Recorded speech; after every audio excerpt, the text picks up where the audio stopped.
what I learned from retention.com was in a low penetration game, it's an awareness game. And what worked for us over there was just getting in front of people who had audiences of big Shopify stores and say what we did. Like half of them would get on a demo, you know? So, you know, the digital equivalent of that is just like trying to get on anyone and everyone's podcast who is doing anything related to the space.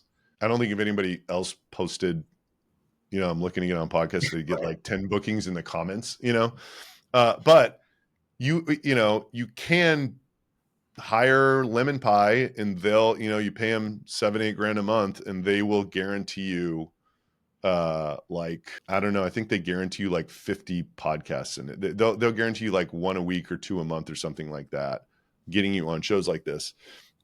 So it won't work quite as well as what I'm doing, but you can definitely approach with the same thing. Another thing we need to do in addition to generate awareness in general is just get an outbound BDR motion going, predictable revenue style. So we had like 2 of them working and that worked. And then we hired 8 more and then it was booking the same amount of demos as the 2 were. And I was like, why is that? And, you know, today in 2024, I think it's that demand is ultimately created in situations like this. You know, like you plant the seed and then people start asking around and like that's actually how it starts.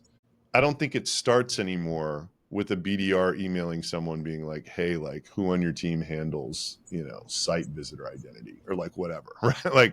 Like that might have used to have worked, but you need these people to actually capture the demand for what we're doing. It's created through this like amazing organic content machine that exists in the world. Again, it's working incredibly well for me. It will work to varying degrees. Chris Walker calls it dark social.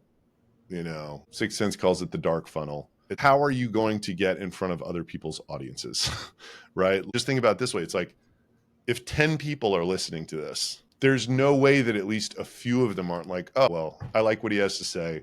I'm going to go check him out on LinkedIn and like see what he does. And you'll start getting weird inbound for stuff that like isn't necessarily just demos, right? I started with a ghostwriter. Like your CEO sees what's happening. And even though it's not doing what it's supposed to do, understands the potential of nailing it. I mean, if you're selling a tool that a VP sales is buying or a champion of within the organization, then maybe he's the perfect guy. But I